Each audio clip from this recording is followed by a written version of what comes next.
북한은 중국처럼 개방하면 온 백성이 굶어 죽지 않고 살 수 있습니다. 북한이 개방이 되어야 복음이 들어갈 수 있습니다. 남북 통일은 북한이 개방이 되고 일정한 기간이 지나서 되어야 합니다. 개방이 없는 흡수 통일은 남북 모두에게 재앙이 됩니다. 오늘부터는 장효섭 선교사의 책 생명의 열쇠를 통하여 하나님을 만나는 방법에 대하여 방송을 드립니다. 18번째로 사소한 일도 물으면 답변하시는 주님에 대하여 말씀드리겠습니다. 사람은 누구나 다 소원하는 것이 있게 마련이다. 아이나 어른이나 노인이나 모두 원하는 것이 하나쯤은 있게 마련이다. 누구나 이루고 싶은 것들 때문에 삶을 영위해 간다고 할 수 있다. 나는 28세의 제니스를 한국의 건설회사에서 우연히 만났다. 나는 오래전부터 이 건설회사에서 일하는 러시아 형제들을 도와주곤 했다. 듬직하고 잘생긴 제니스는 고향이 우크라이나이지만 지금은 블라디보스토크가 속하는 프리모르스키 주에 살고 있다. 잠깐의 만남이었지만 우리는 정이 들어서 친구처럼 지내게 되었다. 제니스는 한국 일정이 끝나자 아내가 살고 있는 러시아로 돌아갔다. 8개월 정도 지난 뒤 나는 제니스를 만나기 위해 프리모르스키 주의 나우카라는 도시에 가게 되었다. 5시간가량 버스를 타고 도착한 터미널에서 제니스가 나를 기다리고 있었다. 서로 끌어안고 인사를 마친 후 그의 자동차에 가방을 싣고서 그의 집으로 향했다. 그런데 제니스의 자동차가 인상적이었다. 60년이 다 된 아주 오래된 낡은 승용차였다. 낮은 의자, 작은 유리창, 모든 것이 수동으로 작동되는 기능들, 말 그대로 골동품이었다. 그래도 집까지 별 문제 없이 도착했다. 제니스는 차를 주차한 후 엔진 덮개를 열더니 배터리를 탈착하여 집 안으로 들고 들어갔다. 왜 그러느냐고 했더니 배터리가 얼게 되면 아침에 시동이 걸리지 않기 때문에 따뜻한 집 안에 들여놓아야 한다고 했다. 자동차를 잘 고치는 제니스는 이 낡은 자동차를 15,000 루블미화 300달러의 중고 자동차 거래 인터넷 사이트에서 어느 할아버지에게서 샀다고 했다. 제니스는 우크라이나에서 러시아에 이사 온 지 불과 2년이 안 되어서 아직도 여러 가지 부족한 것이 많다고 했다. 이것저것 필요한 것들을 구입하고 월세도 꼬박꼬박 들어가야 해서 늘 절약하고 살 수밖에 없었다. 제니스의 입장을 듣고 보니 낡은 자동차를 구입한 이유를 알 수 있었다. 낡은 자동차는 결국 문제를 일으키고 말았다. 다음 날 교회에서 주일 예배를 마친 후 제니스가 일하는 직장을 둘러보고 돌아오려고 하는데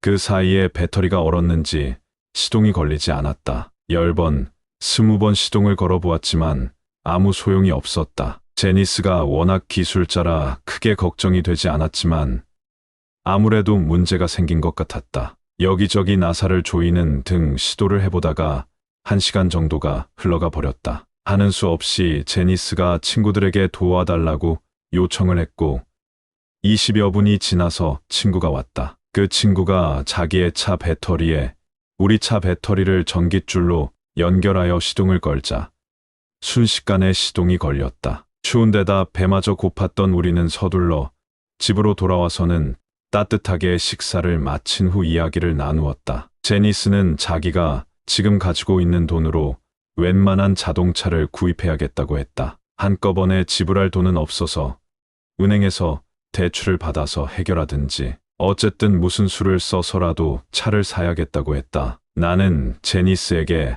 차분차분 이야기해 주었다. 자동차가 낡았다고 무리해서 자동차를 사면 또 다른 경제적 어려움이 닥쳐올지 모르니 신중하게 결정해야 한다고 어찌 보면 고리타분한 충고를 했다. 그리고 이럴 땐 무엇보다도 예수님께 기도를 해서 길을 물어야 한다고 했다. 러시아에서는 제니스도 나와 마찬가지로 이방인이었다. 적응해가는 과정이라 특별히 어려움이 많아 보였다. 내 말을 귀담아 듣고 있던 제니스는 예수님을 믿어왔지만 그런 기도는 한 번도 해보지 않았다고 말했다. 그래서 내가 그에게 기도하는 방법을 가르쳐 주었다. 예수님을 부르고 내가 하고 싶은 이야기를 하라고 했다. 그랬더니 제니스는 기도가 참 쉽다며 오늘 밤에 당장 해보겠노라고 했다. 늦은 밤까지 이야기를 나누고 잠자리에 들었다. 다음 날 나는 일찍 길을 떠나야 했기에 새벽 4시에 잠에서 깨어났다. 제니스도 잠에서 깨어 함께 차를 마셨다. 제니스는 내가 떠나기 전에 꼭 할 말이 있다고 했다. 어서 말해보라고 하자 지난밤에 꿈을 꾸었다고 했다. 예수님께 자기가 사고 싶은 자동차를 사겠노라고 기도를 한 뒤 잠이 들었는데 신기한 꿈을 꾸었다는 것이다. 꿈속에서 그는 자기가 그렇게 갖고 싶은 자동차를 구입해서 운전대 앞에 앉아 있었다. 그런데 시동을 켜자마자 엔진에서 우쾅쾅 하는 소리가 크게 들리면서 엔진이 박살이 나버렸다. 나는 웃으면서 제니스에게 예수님은 제니스를 엄청 사랑해 주신 다 라고 말해 주었다. 제니스 자신도 너무 신기해서 놀랐다고 했다. 그렇게 갖고 싶은 자동차를 탔는데 시동을 켜는 순간 모두 산산조각 났다는 것은 무슨 의미인가? 그 꿈은 예수님이 제니스에게 보내주신 영상편지임이 분명했다. 우리는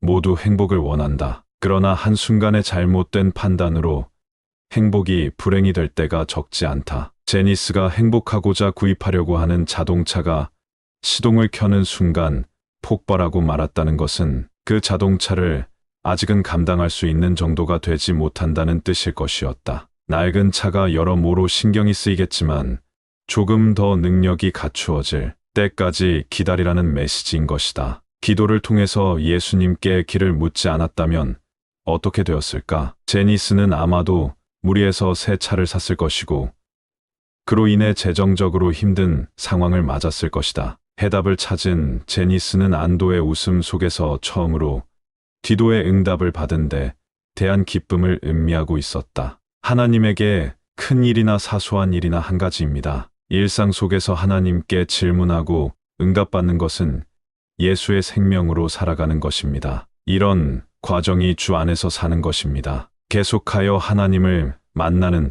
사람들의 이야기를 전해드리고자 합니다. 하나님의 만남의 기적 19번째 이야기를 기대하여 주세요.